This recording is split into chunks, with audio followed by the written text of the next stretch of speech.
اللہ تعالیٰ نے زمین اور سمندر پر بنی نوع انسان کے لیے نعمتیں رکھی ہیں۔ زمین پر رہ کر ان نعمتوں کو حاصل کرنا آسان اور کم محنت طلب ہے، جبکہ سمندر سے نعمتوں کو حاصل کرنا قدرے مشکل کام ہے۔ ماہی گیر ہمارے وہ محنت کش ہیں جو سمندر کا سینہ چیر کر ان نعمتوں کو حاصل کر کے ہمارے لیے لاتے ہیں۔ پاکستان کے 4 صوبوں میں سے 2 صوبے سمندری حدود رکھتے ہیں، جہاں وطن عزیز کے ماہی گیری 2 طرح کی ماہی گیری کرتے ہیں، ایک سمندری ماہی گیری، دوسرے میٹھے پانی کی ماہی گیری۔ میٹھے پانی کی ماہی گیری دریاؤں اور جھیلوں میں کی جاتی ہے۔ حکومت کے اعداد و شمار کے مطابق پورے ملک میں 2000 پانی کے ذخائر موجود ہیں، جن میں سے 1500 سندھ میں موجود ہیں، جہاں ماہی گیر مچھلی کا شکار کرتے ہیں۔ سامعین، پورے ملک میں 40 لاکھ ماہی گیر اس وقت ملک میں موجود ہیں، جن میں سے 25 لاکھ سمندری ماہی گیری کرتے ہیں اور 15 لاکھ میٹھے پانی سے ماہی گیری کرتے ہیں۔ یہ ماہی گیر تقریباً 15 ارب سے زائد زر مبادلہ ملک کو دیتے ہیں۔ ہمارے یہاں ماہی گیروں کو کسی قسم کی تربیت نہیں دی جاتی، بلکہ ماہی گیروں کو اپنے انداز کے مطابق سمندر میں راستے تلاش کر کے مچھلی کا شکار کرنا پڑتا ہے۔ سامعین، آج ہم آپ کو ماہی گیری کے شعبے کے متعلق خصوصی انٹرویو کے ذریعے بتائیں گے کہ ماہی گیر کن مشکلات سے گزر کر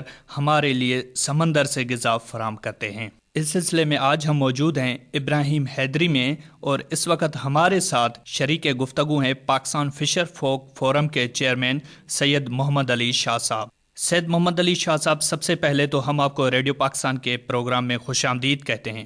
جی شکریہ۔ شاہ صاحب، سب سے پہلے تو یہ بتائیے گا کہ ماہی گیری کیا ہے؟ ماہی گیری دراصل ایک روزگار ہے ان ماہی گیروں کا، ان ملاحوں کا، ان مہانوں کا، ان میر بیروں کا جو پانی سے مچھلی کا شکار کر کے اپنا روزگار حاصل کرتے ہیں، اپنا اور اپنے بچوں کا پیٹ پالتے ہیں۔ اور اس ملک کے اندر 2 قسم کی ماہی گیری ہوتی ہے، ایک کو سمندری ماہی گیری کہتے ہیں، دوسرے کو میٹھے پانی کی ماہی گیری کہتے ہیں۔ میٹھے پانی کی ماہی گیری وہ ہے جو دریاؤں، جھیلوں، بیراجز، ڈیمز، کینالوں سے جو میٹھے پانی کی ماہی گیری ہوتی ہے، جو میٹھے پانیوں سے مچھلی کا شکار کیا جاتا ہے، اس کو میٹھے پانی کی ماہی گیری کہتے ہیں۔ اور جو سمندر میں جا کر مچھلی کا شکار کرتے ہیں، اپنا اور اپنے بچوں کا پیٹ پالتے ہیں، اس کو سمندری ماہی گیری کہتے ہیں۔ پاکستان کے اندر جیسے کہ 4 صوبے ہیں، ان 4 صوبوں میں سے صرف 2 صوبے سندھ اور بلوچستان جو ہے کوسٹ لائن یا سمندر جو ہے وہ رکھتے ہیں۔ اس طرح پورے پاکستان کی جو کوسٹ لائن ہے وہ 1050 کلومیٹر پر مشتمل ہے، جس میں سے 700 کلومیٹر بلوچستان کی کوسٹ لائن ہے اور 350 کلومیٹر جو ہے سندھ کی کوسٹ لائن ہے۔ اس طرح جو ہے پورے پاکستان میں جو میٹھے پانیوں کے جو ذخائر ہیں وہ تقریباً 2000 کے ہیں جو گورنمنٹ کے لسٹ میں ہیں، جس میں سے جو نا وہ تقریباً 1500 کے قریب جو ہے وہ سندھ کے میٹھے پانیوں کے ذخائر ہیں۔ اور ان دونوں قسم کے ماہی گیری سے تعلق رکھنے والے جو ماہی گیروں کی آبادی ہے وہ پورے ملک کی 40 لاکھ ہے، جس میں سے 25 لاکھ جو ہے وہ سمندری ماہی گیروں کی آبادی ہے، اور باقی جو 15 لاکھ جو ہے وہ میٹھے پانی کے ماہی گیری کی آبادی ہے۔ اور ان 40 لاکھ ماہی گیروں میں سے 10 لاکھ ماہی گیر ہیں، میر بیر ہیں، ملاح ہیں، جو ڈائریکٹ پانیوں میں جاتے ہیں اور فشنگ کرتے ہیں، اپنے بچوں کا پیٹ پالتے ہیں۔ جی شاہ صاحب، جس طرح آپ نے بتایا کہ کوسٹل ہائی وے کے بارے میں بھی آپ نے تمام تر معلومات دی، ماہی گیر جب بہت گہرے سمندر میں جب یہ پہنچتے ہیں تو ان کو کئی خطرات لاحق ہوتے ہیں۔ اس حوالے سے جو فشر فوک فورم ہے وہ کیا اپنا کردار ادا کرتا ہے، کس طرح سے ملاحوں کو ٹریننگز دی جاتی ہے، اور اس حوالے سے کوئی پراپر جو ادارے کام کر رہے ہیں وہ کس حد تک مفید ثابت ہوئے ہیں ان ملاحوں کو ٹریننگ دینے کے لیے؟ دیکھو، پہلی بات یہ ہے کہ اس ملک کے جو 40 لاکھ ماہی گیر ہیں وہ مچھلی کی صورت میں اس ملک کو خوراک مہیا کرتے ہیں، اور اس ماہی گیری سے اس ملک کو تقریباً جو ہے 15 ارب روپے زر مبادلہ ملتا ہے۔ اس طرح جو ہے ہمارے ماہی گیر جو ہیں وہ ماہی گیری کے ذریعے جو ہے اس ملک کو جو ہے ایکسچیکر بھی جو ہے وہ دیتے ہیں۔ اس طرح جو دیکھا یہ گیا ہے کہ یہ ہمارا جو سیکٹر ہے وہ حکومت کی طرف سے جو ہے وہ نظر انداز کیا ہوا سیکٹر ہے۔ हुकूमत माहीगिरी के शोबे को जितनी इम्पोर्टेंस देनी चाहिए थी उतनी इम्पोर्टेंस नहीं दी जा रही है, क्योंकि मेरा तजर्बा है कि दुनिया का अगर सबसे ज़्यादा मुश्किल और ख़तरनाक तरीन अगर रोज़गार है वो है समंदर से जाकर मछली का शिकार करना, अपना रोज़गार हासिल करना। ये दुनिया का ख़तरनाक तरीन जो है वो काम है और रोज़गार है। और क्योंकि हमारी हुकूमत की तरफ से कोई इस किस्म की प्लानिंग नहीं है, समंदर में जो माहीगीर जो गहरे पानियों में गहरे समंदर में जो माहीगिरी करते हैं उनको कोई सेफ्टी के ऐसे तरीके यहाँ पर एडॉप्ट किए गए हों जिससे माहीगीर अगर गहरे समंदर में जाकर माहीगिरी करें तो कोई ऐसा मसला हो जाए, समंदर में तूफान आ जाए या जो ना वो हाई टाइड्स हो जाए तो इससे जो ना वो माहीगीर किस तरह बच सके।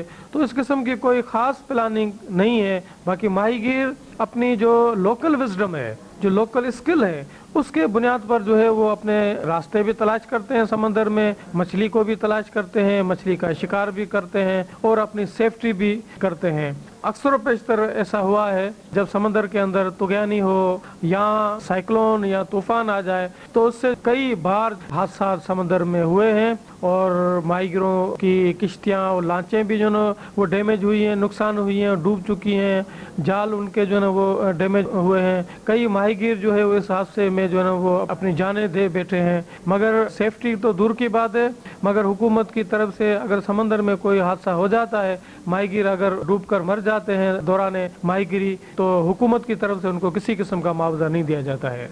शाह साहब ये भी बताइएगा कि जिस तरीके से तमाम तर ये माहीगीर समंदर में जाते हैं और कई रोज़ तक हमने भी जिस तरह देखा है, आपको भी पता होगा कि जब ये तूफ़ान आ जाते हैं या तुगयानी आ जाते हैं तो एक हफ़्ता 10-10 दिन तक माहीगीर समंदर में नहीं जा सकते। तो जब ये लोग अंदर समंदर में नहीं जाते और मछली का शिकार नहीं करके आते वापस, क्योंकि इनका रोज़गार इसी के ज़रिए, तो इनके बाकी जो अखराजात हैं जब ये नहीं जाते तो वो किस तरीके से उसको चला रहे होते हैं?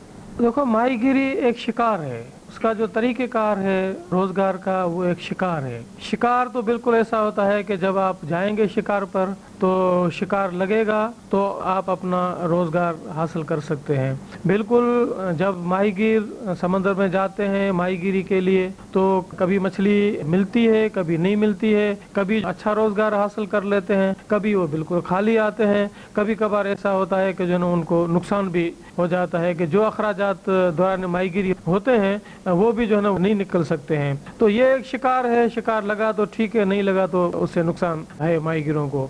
मगर जब कोई डिजास्टर के हालात हों, तूफान आने के इम्कानात हों, यो समंदर अगर रफ है तो जब माहीगिरी के लिए नहीं जा सकते हैं तो वो कई दिन जो है ना वो फाका कशी की ज़िंदगी गुजारते हैं। फिर वो मजबूर होते हैं कि जो है ना वो सेठों से, दुकानदारों से, व्यापारी से जो है ना वो कर्ज लें।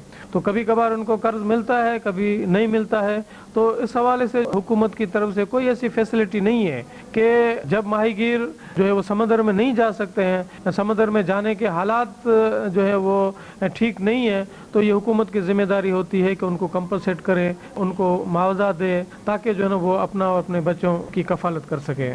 शाह साहब ये भी बताइएगा कि तमाम तर माहीगीर जब समंदर में जाते हैं तो हमने यहाँ पर देखा है कि कई हालात हैं, क्योंकि अमन अमान का भी मसला होता है। तो अगर हम ज़मीनी तरीके से जाते हैं तो वहाँ पर बार्डर्स बने हुए होते हैं कि हमें पता होता है कि दूसरे सूबे की हदूद आ जाती है या दूसरे ममालिक की हदूद आ जाती है। जब समंदर में हम जाते हैं तो अक्सर कई रोज़ तक हमने देखा है कि कई दफ़ा इस तरह हुआ है कि कई माहीगीर हमारे पड़ोसी ममालिक की कब्ज़े में आ जाते हैं। तो इस किस्म के क्या इक़दाम हैं, इनको किस तरह बताया जाता है कि यहाँ पर हमारी हदूद पाकिस्तान के जो समंदर की हदूद है वो ख़त्म हो जाती हैं और बैरून ममालिक की शुरू हो जाती है? इस हवाले से क्या आगाही दी जाती है माहीगीरों को? देखो, माहीगीरों के बहुत सारे मसाइल हैं, उनको उनके रोज़गार को बहुत सारे ख़तरात हैं। एक ख़तरा जो है वो ओवर फिशिंग का है।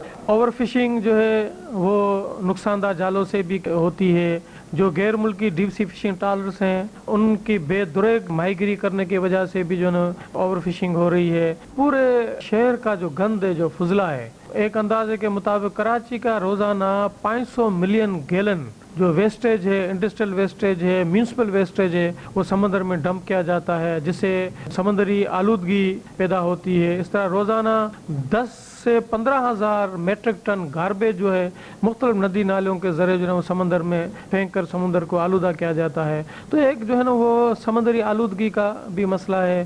مینگروز کے جنگلات جو مچھلی اور جھینگوں کے نرسریاں ہیں ان کو جو ہے نا تباہ کیا جا رہا ہے. تو یہ بہت سارے مسائل ہیں جس سے جو ہے نا ماہی گیروں کے روزگار کو بہت سارے خطرات